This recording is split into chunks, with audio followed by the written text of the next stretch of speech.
ഹരേ കൃഷ്ണ.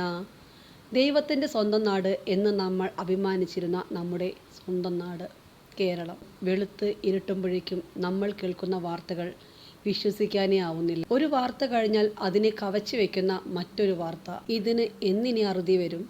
അച്ഛൻ മകളെന്നില്ല, അമ്മ മകനെന്നില്ല, സഹോദരി സഹോദരനെന്നില്ല. ഇനി എത്ര വലിയ കുറ്റം ചെയ്താലും ആരൊക്കെ തന്നെ കൊന്നാലും നെഞ്ചും വിരിച്ച് ജാമ്യത്തിലിറങ്ങി അടുത്ത ആളെ കൊല്ലാൻ പോകുന്ന മനുഷ്യർ. മാത്രമല്ല, ജയിലിൽ കൊടുക്കുന്ന വിഭവങ്ങളോ ചിക്കനും മട്ടനും എന്നു വേണ്ട, ഒരു സാധാരണ മനുഷ്യർ നാട്ടിൽ ജീവിക്കുന്നതിനേക്കാൾ സുഖമായിട്ട് അവർക്ക് ജയിലിലും കഴിയാം. പിന്നെ എന്താ? എന്തുകൊണ്ട് ഇങ്ങനെ അക്രമം കൂടിക്കൊണ്ടിരിക്കുന്നു? കാരണം മദ്യപാനം, മയക്കുമരുന്ന് ഇതൊക്കെ ഇപ്പോൾ കൂടിക്കൊണ്ടേയിരിക്കുകയാണ്. അതെ, ലഹരിയില്ലാത്തൊരു കാലം ഇനി വെറും സ്വപ്നം മാത്രമായിരിക്കും. കുട്ടികളെയൊക്കെ ലഹരി പിടിമുറുക്കിക്കൊണ്ടേയിരിക്കുകയാണ്. ഇന്നത്തെ കാലത്തെ കുട്ടികളെക്കുറിച്ച് ഓർക്കുമ്പോൾ പേടി തോന്നും. ബാഗിൽ പെന്നിന് പകരം കത്തി കൊണ്ടുപോകുന്ന കുട്ടികൾ, ഉപദേശിക്കുന്ന ടീച്ചേഴ്സിനോട് കൈ ചൂണ്ടി ആക്രോശിക്കുന്ന കുട്ടികൾ, പുറത്തിറങ്ങ് കാണിച്ചു തരാമെന്ന് വെല്ലുവിളിക്കുന്ന കുട്ടികൾ. ഇനി ഇവരെ തിരുത്താനെങ്ങാനും പോയാലോ? ആൻറ്റി വൈബ്, അങ്കിൾ വൈബ് എന്ന് പറഞ്ഞ് മൈൻഡും ചെയ്യില്ല ഈ കൂട്ടർ. ശ്രീമദ് ഭാഗവതത്തിൽ പ്രവചിച്ചിരിക്കുന്നത് പോലെ ഈ കലിയുഗത്തിൽ ഇനിയും കാലം കഴിയും തോറും അക്രമങ്ങൾ വർദ്ധിച്ചു കൊണ്ടേയിരിക്കും. നാട്ടിലെ മുഴുവൻ കുട്ടികളെയും നമുക്ക് നന്നാക്കാനാവില്ല. പക്ഷേ നമ്മുടെ കുട്ടികളുടെ സുരക്ഷ ഉറപ്പാക്കേണ്ടത് നമ്മൾ തന്നെയാണ്. അതിനാൽ നമുക്ക് ചെയ്യാനാവുന്നത് നമ്മൾ ചെയ്യുക. നിലവാരമില്ലാത്ത സിനിമയും സീരിയലും ഒന്നും കുട്ടികളെ കാണിക്കരുത്.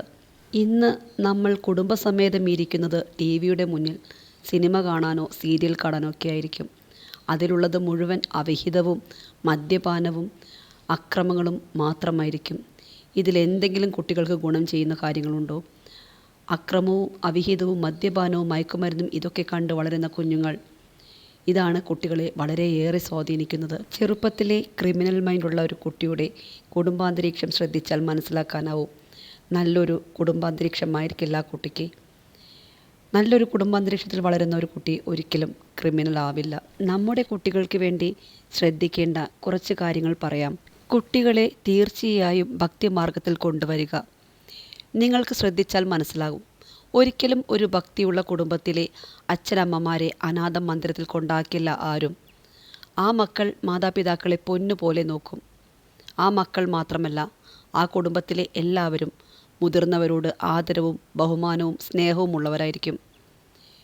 ഇനി കുട്ടികളെ സ്കൂളിൽ പോകുമ്പോൾ എന്നും ഹരേ കൃഷ്ണ എന്നോ നമഃശിവായ എന്നോ അമ്മേ നാരായണ എന്നോ ഏറ്റവും ചുരുങ്ങിയത് 3 പ്രാവശ്യമെങ്കിലും ജപിക്കാൻ പറയണം.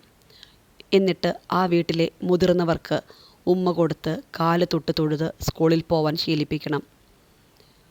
നിർബന്ധമായും നാമം ജപിക്കാൻ ശീലിപ്പിക്കണം. സന്ധ്യയ്ക്ക് ഉറങ്ങാൻ നേരം രാമകഥ കൃഷ്ണകഥ ഒക്കെ പറഞ്ഞു കൊടുത്ത് ഉറക്കാൻ കിടത്തണം. ഓരോ കുട്ടിയുടെയും സ്വഭാവ രൂപീകരണത്തിന് മുതിർന്നവർക്ക് വളരെ വലിയൊരു പങ്കുണ്ട്. നമ്മുടെ മക്കൾക്കുണ്ടായിരിക്കണമെന്ന് നാം ആഗ്രഹിക്കുന്ന നിരവധി ഗുണങ്ങളുണ്ട്. ഓരോ ഗുണങ്ങളും മാതാപിതാക്കൾ വളർത്തി എടുക്കേണ്ടതാണ്. ഒരു കുട്ടി വഴി തെറ്റിപ്പോവാൻ കൂടുതൽ ചാൻസ് ഉള്ളത് ഒരു 19-20 വയസ്സ് വരെയൊക്കെയാണ്. അതുവരെ ഒന്നിലും പെടാതെ ശ്രദ്ധിച്ചു വളർത്തിയാൽ പിന്നെ ഒന്നുകൊണ്ടും പേടിക്കേണ്ട. പിന്നെ ആ കുട്ടി രക്ഷപ്പെട്ടു പോവും തീർച്ച. പണമുണ്ടാക്കി അവരുടെ ജീവിതം സെക്യൂറാക്കുന്നതിനൊപ്പം അവർക്ക് നല്ലൊരു പാരൻ്റ് കൂടെ ആവുക. കൂടെ നിന്ന് എല്ലാം കേൾക്കാൻ അച്ഛനമ്മമാർ ഉള്ള ഒരു കുട്ടി ഒരു കാരണവശാലും വഴി തെറ്റിപ്പോവില്ല. മയക്കുമരുന്ന്, ദുർബലമായ പ്രേമം, ഇങ്ങനെയുള്ള ചതിക്കുഴിയിലും പോയി വീഴില്ല. കുട്ടികൾ നാളെയുടെ വാഗ്ദാനങ്ങളാണ്. അവരുടെ നല്ല ഭാവിക്കായി നമുക്ക് കൈകോർക്കാം. ഓരോ വാക്കുകളും ഭഗവാന്റെ പത്മപാദങ്ങളിൽ സമർപ്പിക്കുന്നു. ഹരേ കൃഷ്ണ കൃഷ്ണ കൃഷ്ണ ഹരേ ഹരേ, ഹരേ രാമ രാമ രാമ ഹരേ ഹരേ.